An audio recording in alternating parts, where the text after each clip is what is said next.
The senior care acquisition market had one of its busiest years ever in 2012, and Senior Living Investment Brokerage handled a lot of the sales. I'm here with Jeff Binder, Managing Director of Senior Living Investment Brokerage. Jeff, you guys had a great couple of years, the last few years. Let's talk about some of your buyers. Where do they get their financing in this market for their deals? Is there any kind of commonality there? Absolutely, Steve. We see a lot of similarities with buyers all the way around, but we are seeing a little bit of a segregation. You know, the Class A properties that are newer, 65, 70 units or plus, are really ending up on the institutional side, primarily with the REITs. And then once you get into the older buildings, maybe secondary markets, and maybe under that 60-unit mark, that's where we're seeing more of a regional bank and local bank presence. And really it's becoming pretty clear when we take on an offering that we can almost predict which market it's going to fall into. Well, that must be fun. Do you have betting pools in the office on that? We do. We're a pretty loose group, as you know, but it is pretty easy, and it's really become even more clear this year that that's the way it's headed. Yeah, well, the market has definitely bifurcated. On the seniors housing side, what are the buyers really looking for in the assisted living and independent living properties? Yeah, that's a great question as well. You know, on the institutional side, we feel like it's really a coupon type situation, looking for the more stabilized properties that they can hold long term, bring in a good operator. Not as much a turnaround situation. For the nicer properties that are more of a turnaround situation, we do see some of the REITs that have started funds that are more of an opportunity fund. And then on the smaller properties, it's really more of a regional player looking to pick up somebody else's trash, per se. Somebody, maybe a larger operator, has a property in the state that's not working for them, doesn't fit their core property offering, and they're looking for opportunities. Local banks will finance those where people have a track record they're comfortable with. So I think that's what we're seeing this year. And on the sell side, why are your selling clients getting out? I mean, are some of these people, are they retiring? Are they recognizing prices are at a peak?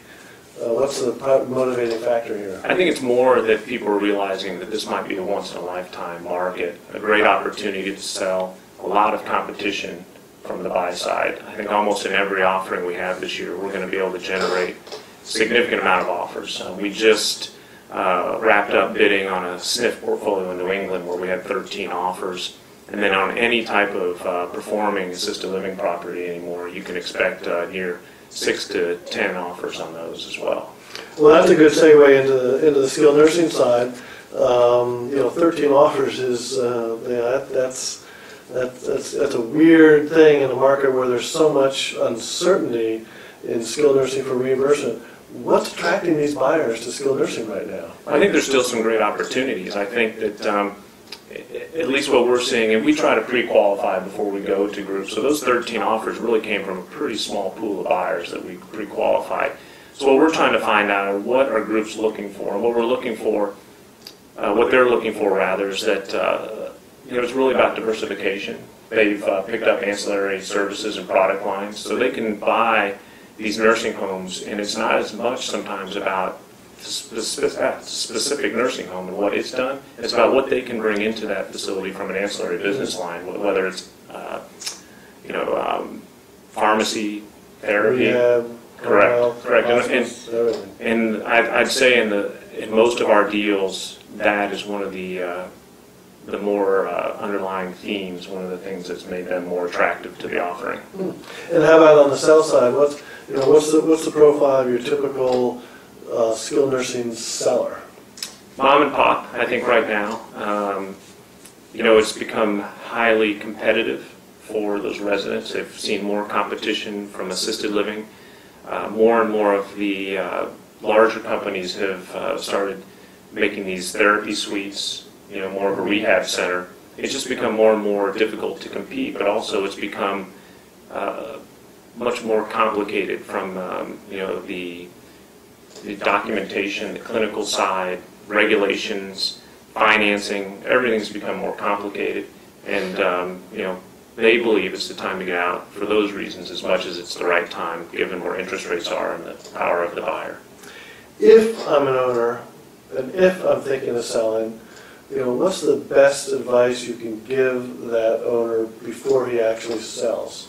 I think the best advice that you can give a seller is really to have everything organized. In today's world, everything is heavily scrutinized.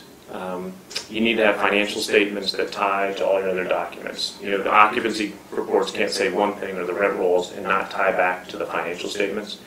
You also have to have your financial records in line, meaning you need to be aware if there are any prepayment, any type of restrictions on the debt that you have in place that could come into play later, whether it's a high prepayment, whether it's something that has no prepayment option.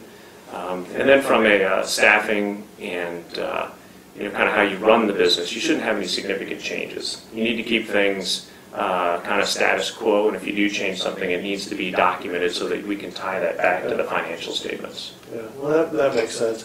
Yeah, I'd imagine there's a lot of mom and pops who are thinking it's pretty complicated right now, and it's not going to get any easier, so that should spruce up the business. 2012 was a great year. What do you think is going to happen the rest of 2013? Well, I think if the first quarter is any indication that we'll see, it's hard to believe, but higher level of opportunities for people. I'd say that we're seeing a mixed bag of opportunities from turnarounds to the higher acuity, assisted living, and large markets, large number of units that are performing that are really getting the attention of the REITs and the pension funds, equity groups, etc. Yeah, good. Well, good luck for my sake as well as yours. I hope it's a great market this year. All right, Thank you, Steve. Thanks. Bye.